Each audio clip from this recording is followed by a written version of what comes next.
Welcome to morning మన్నా. నేటి వాక్య దర్శనం కొరకు సమూయేలు మొదటి గ్రంథం 17వ అధ్యాయం 47వ వచనం. అప్పుడు యెహోవా కత్తి చేతను ఈటె చేతను రక్షించువాడు కాడని ఈ దండువారు అందరూ తెలుసుకుందరు. యుద్ధము యెహోవాదే, ఆయన మిమ్మును మా చేతికి అప్పగించునని చెప్పెను. మరొకసారి దేవుని వాక్యంలో నుండి ఈ ఉదయకాల సమయంలో 4 ప్రాముఖ్యమైన సత్యాలు మనం గ్రహించాలి. Number 1, sovereignty, సర్వాధికారము.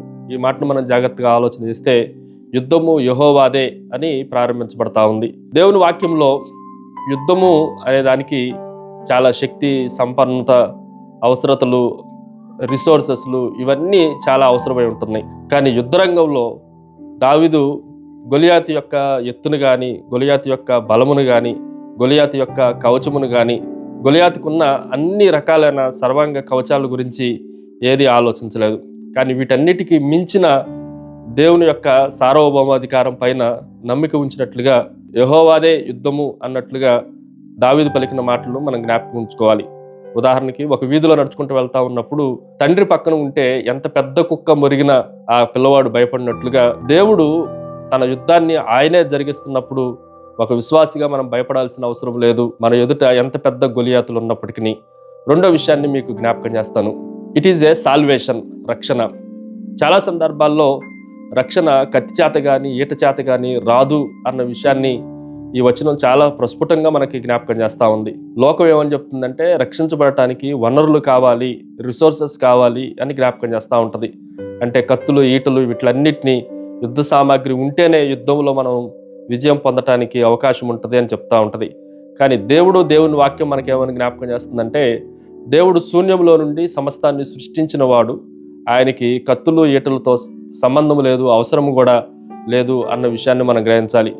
ఉదాహరణకి గిద్యోను ఆర్మీని మనం జాగ్రత్తగా ఆలోచన చేస్తే 32,000 మందితో ఆ ఆర్మీ ఉంటే అంతమంది అవసరం లేదు, 300తోనే నేను యుద్ధాన్ని పూర్తి చేయగలను అని దేవుడికి ఇవేమీ అవసరం లేదు, ఆయన ఎలాగైనా రక్షించగలడు, మానవ నిర్మిత ఆయుధాలతో దేవునికి పని లేదు అన్న విషయాన్ని మనం జాగ్రత్తగా ఆలోచన చేయాలి. మూడో విషయాన్ని మీకు జ్ఞాపకం చేస్తాను. ఇట్ ఈజ్ ఏ స్ట్రాటజీ, వ్యూహము. ఈ మాటను కూడా మనం జాగ్రత్తగా ఆలోచన చేస్తే దావీదు వ్యూహం మనం ఆయనకి ఈ లోక సంబంధమైన కవచాలు కానీ, ఈ లోక సంబంధమైన యుద్ధోపకరణాలు కానీ ఏమీ అవసరం లేకపోయినవి. గొలియాతు భారీ కవచాన్ని ధరించినప్పటికీ తల నుండి పాదాల వరకు అనేకమైన ఈ వస్త్రాలన్నిటినీ, తర్వాత యుద్ధ నైపుణ్యత కలిగిన కవచాలన్నిటినీ, సర్వాంగ కవచాన్ని ధరించినప్పటికీ ఆ ధరించిన ఆ ఆయుధాలే గొలియాతు నెమ్మదిగా నడవటానికి, ప్రతికూలంగా నడవటానికి దారితీసినాయి.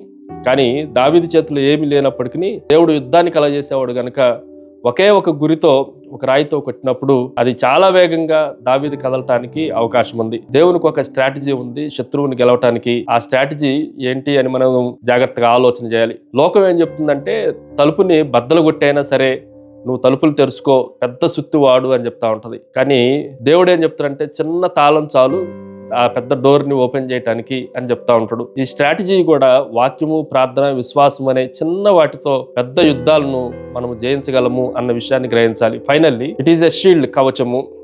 ఈ కవచము దేవుని కృపే. ఈ లోకములో సౌలు ఇచ్చిన కవచం కాపాడలేకపోయింది, కానీ దేవుని కృప దావీదుని కాపాడగలిగింది. ప్రార్థన. సకల ఆశీర్వాదములకు కారణపుత్రుడు తండ్రి, యుద్ధం మీ చేతిలో పెట్టుగా మీరే మాకు విజయాన్ని అనుగ్రహించి మహిమ పొందమని యేసు నామమున అడిగి వేడుకొంచున్నాం తండ్రి. ఆమెన్. God bless you.